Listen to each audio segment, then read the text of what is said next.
السلام عليكم. في الفيديو النهاردة هنتكلم عن أوامر الطباعة والمتغيرات في لغة اللغة. أول حاجة مش هناخد كل المتغيرات النهاردة، هنقسمها على بقى فيديوهات إن احنا نحس إن احنا كل فيديو ناخد فكرة جديدة مع متغير جديد.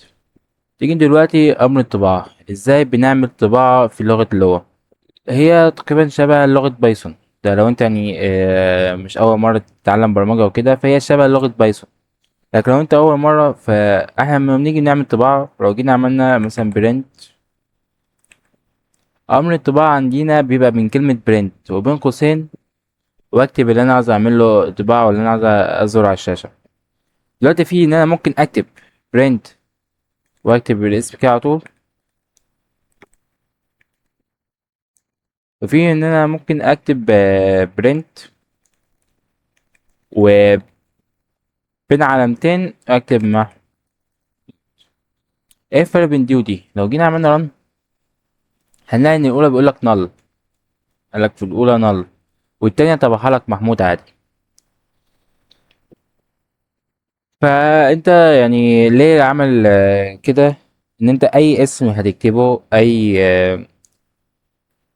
اسم شخص، اسم حاجة، اسم اسامي عامة، مش امر. يعني أنا دلوقتي كلمة محمود دي مش كلمة امر، ده اسم عادي. فبقول لك اي اسم انت هتكتبه لازم تحط له علامتين، اي اسم. تمام. تمام. ده بالنسبة لأمر الطباعة، ده هو أمر الطباعة بتاعنا. نيجي بقى للمتغيرات. لو أنا جيت قلت عايز أعمل برنت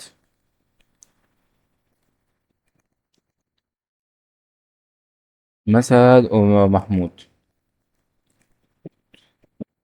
جيت عملتها 7 مرات. تمام. جيت بعد كده افتكرت لا صح، الاسم مش محمود. الاسم مش محمود، عايز اغير اسم اخليه محمد او اخليه علي. فانا مش هفضل اجي عند كل واحدة اشيل دي واسميها علي، وانزل على اللي تحتيها واشيلها واسميها علي.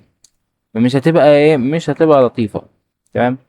فقال لك احنا اسمه إيه ده، بنحسنها ازاي؟ هنيجي نشيل ده كله، بنحسنها ازاي؟ بتيجي تعمل حاجة اسمها متغير. هنيجي نعمل حاجة هنا متغير، زي كتابة المتغير، نيجي نعمل المتغير. أنا عايز مثلا المتغير ده أخليه يشيل اسم، فهكتبه نيم. أقول له نيم بيساوي محمود. تمام. تمام. هنيجي بقى نطبعها ازاي؟ هنعمل برنت. هنا بقى ان انا هنادي متغير او هنادي امر، اخليه هكتب جواه امر ان هو مثلا انا عاوز لك تجيب لي اسم محمود ده. فمش هكتبها كده، يعني مش هاجي اكتب كده نيم. لو جيت كتبت كده نيم وعملت، طبعها لي نيم، طبع لي كلمة نيم، ما طلعليش قيمة النيم دي. لكن لو جيت بقى شلنا العلامتين دول خلاص، جينا عملنا، هني برضو عملها لي نل. جاي عملها لي نل ليه؟ عشان انا هنا نسيت احط علامتين الترقيم. ده ايه؟ طلعها لك ايه محمود بعد ما حطيت علامتين الترقيم. يعني لما نيجي نحفظ المتغير لازم تحط لي علامتين الترقيم علشان خاطر يعرف الكومبايلر يعرف يقراه.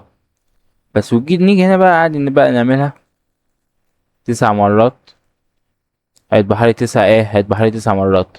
جيت والله اقول لك لا، النيم هو مش اسمه محمود، هو اسمه علي. بقى مش هنزل في كل واحدة، لا خلاص ايه، وهيطبع لي ايه علي على طول. ده اول حاجة عندنا. تاني حاجة عندنا مثلا، انا قلت هنا مخلي هنا النيم اسمه ايه علي. ركز بقى في الحتة دي. طب لو جيت خدت النيم اللي هي اسمها علي دي وحطيتها السطر التالت، وخليت فيه برنت نيم فوقيها كده، تمام، وجيت عملت رن، ايه اللي المفروض يطلع لي؟ ك... كالمثال اللي فات المفروض ان يطلع لي 9، آه...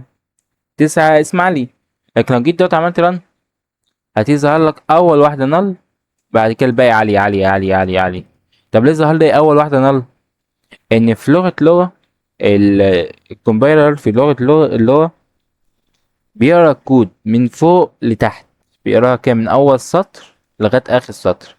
فاللي بيبقى مكتوب في اول سطر هو بيتعمل الاول. يعني جيت هنا انا كتبت في اول سطر بقول له اعمل لي برنت نيم، فهو برنت نيم دي هو فوقيها مفيش متغير اسمه نيم، فانا مش هطبع لك متغير، هطبع لك نل. ولو جيت عملت علامتين الترقيم هيطبع لك كلمه نيم. تيجي بص هنا طبع لك كلمه نيم مش نل.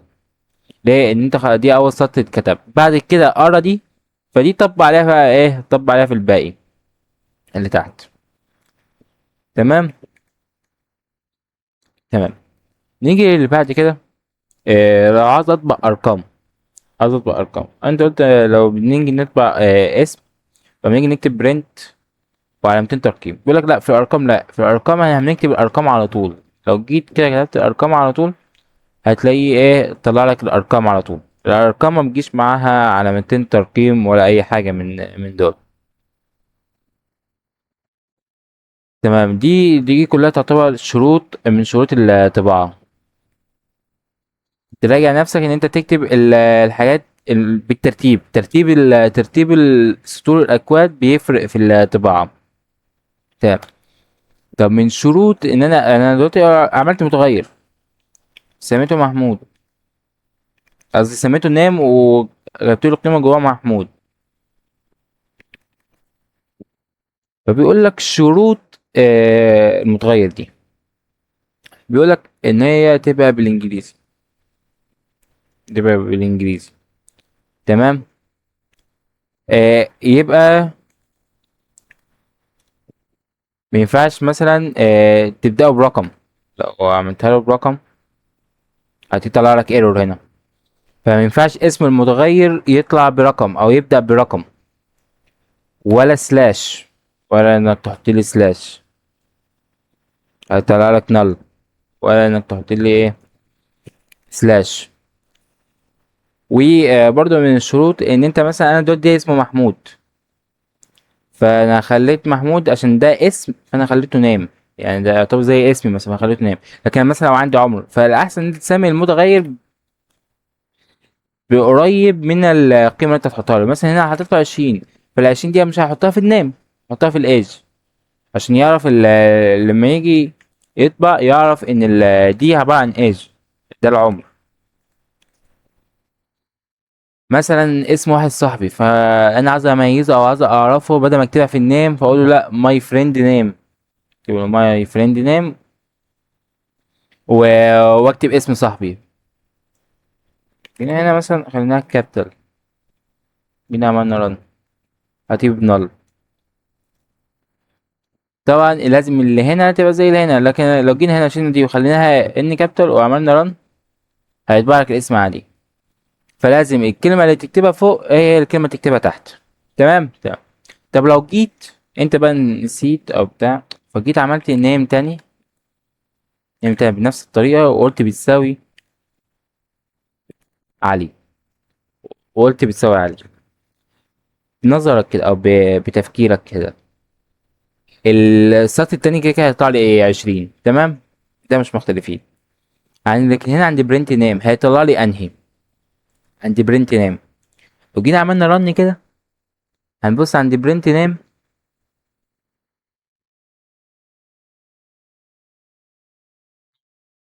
كده طلعها بنل، نل خالص بقى، قفلها خالص. تعال نشوف كده ليه.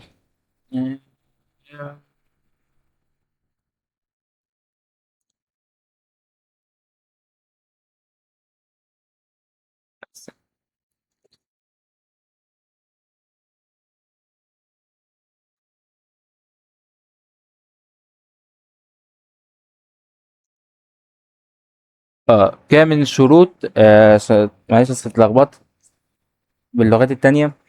يبقى من شروط في اللغة لما تيجي تسمي المتغير ما اسمه ايه ده، ما تسموش بالكابيتال. ادي عملناها بالكابيتال طلعها لي نل، لما عملتها بالكابيتال طلعها لي نل.